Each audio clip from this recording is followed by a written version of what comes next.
لاہور کے ایک مدرسے میں اپنے شاگرد کے ساتھ برسا برس لونڈے بازی کرنے والے مفتی عبدالعزیز نے اب اپنا جرم تسلیم کرنے سے انکار کر دیا ہے۔ حالانکہ اس سے پہلے اپنے ویڈیو پیغام میں موصوف اپنے قبیح فعل پر ندامت کا اظہار کرتے ہوئے معافی بھی مانگ چکے ہیں۔ پاکستانی مدارس میں مولویوں کے ہاتھوں شاگردوں کے ساتھ لونڈے بازی کے واقعات مسلسل سامنے آ رہے ہیں، لیکن بیشتر ملزمان صلح صفائی کے بعد سزا سے صاف بچ جاتے ہیں۔ سماجی حلقوں میں ان دنوں مدرسہ طالب علم زیادتی کیس موضوع گفتگو بنا ہوا ہے۔ اس سے متعلق ماہرین قانون کا کہنا ہے کہ اس کیس میں لگائی گئی دفعات اور تمام شواہد کو دیکھنا ہوگا۔ کچھ حلقے مفتی عزیز الرحمان کے خلاف سخت قانونی کارروائی کا مطالبہ بھی کر رہے ہیں، تاہم دوسری جانب ایسی رائے بھی پائی جاتی ہے کہ مفتی عزیز الرحمان کے خلاف کوئی سازش ہے۔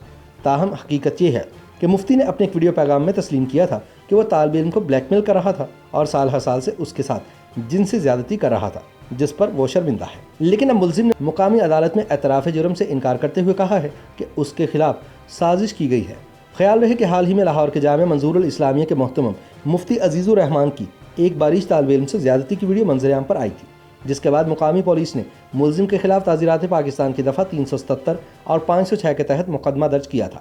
مدرسے کی انتظامیہ نے معاملہ سامنے آنے پر مفتی عزیز الرحمان کو مدرسے سے فارغ کر دیا تھا، جبکہ وفاق المدارس نے مدرسے کی رکنیت بھی منسوخ کر دی تھی۔ 30 جون کو پولیس نے ملزم مفتی عزیز الرحمان کا دفعہ 164 کے تحت اعترافی بیان ریکارڈ کرانے کے لیے اسے عدالت میں پیش کیا تو ملزم نے کمرہ عدالت میں اعتراف جرم سے انکار کیا اور کہا کہ پولیس دباؤ میں لا کر اعترافی بیان لینا چاہتی ہے۔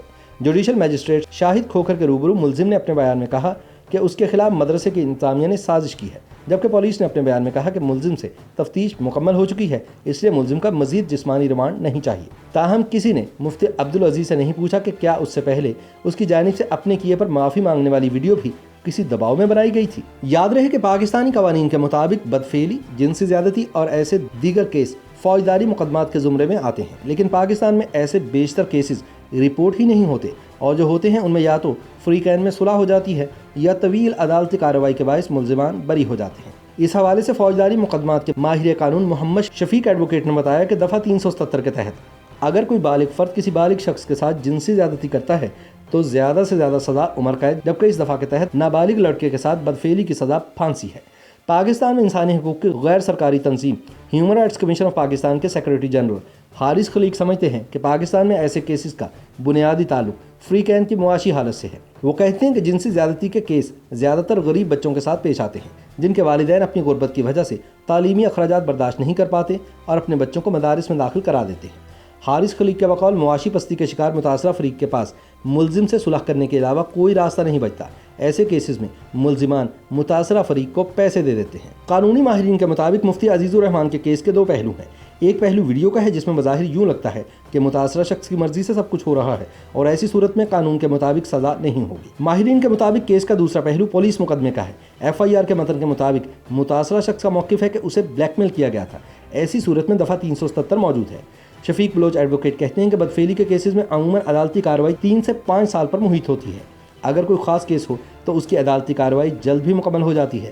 انہوں نے کہا کہ ذرائع ابلاغ کے ذریعے ایسا سننے میں آیا ہے کہ وزیر اعظم عمران خان نے مذکورہ کیس کو جلد از جلد نمٹانے کا کہا ہے، جس کے بعد امید ہے کہ اس کیس کی کارروائی 6 مہینوں میں مکمل ہو جائے گی۔ شفیق بلوچ کے بقول مدرسہ طالب علم زیادتی کیس کی ویڈیو کو ملزم مفتی عزیز الرحمان نے درست تسلیم کیا ہے، لیکن اس کے مواد پر اعتراض اٹھایا ہے اور کہا ہے کہ بدفعلی کے وقت اسے نشہ دیا گیا تھا۔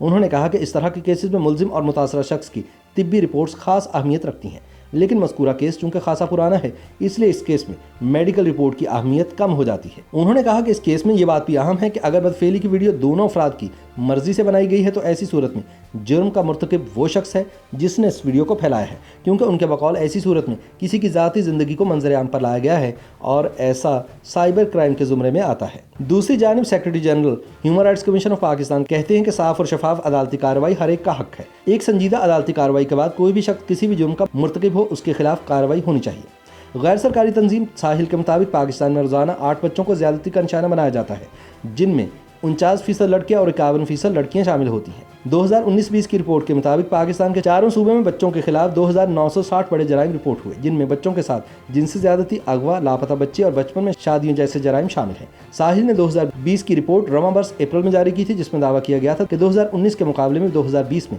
بچوں کے ساتھ زیادتی کے کیسز کی شرح میں 4% اضافہ دیکھنے میں آیا ہے۔ ساحل کی رپورٹ کے مطابق بچوں کے ساتھ زیادتی کے رپورٹ ہونے والے کیسز میں 985 کیس جنسی زیادتی، 787 ریپ، 89 پورنوگرافی اور 80 دیگر کیسز تھے۔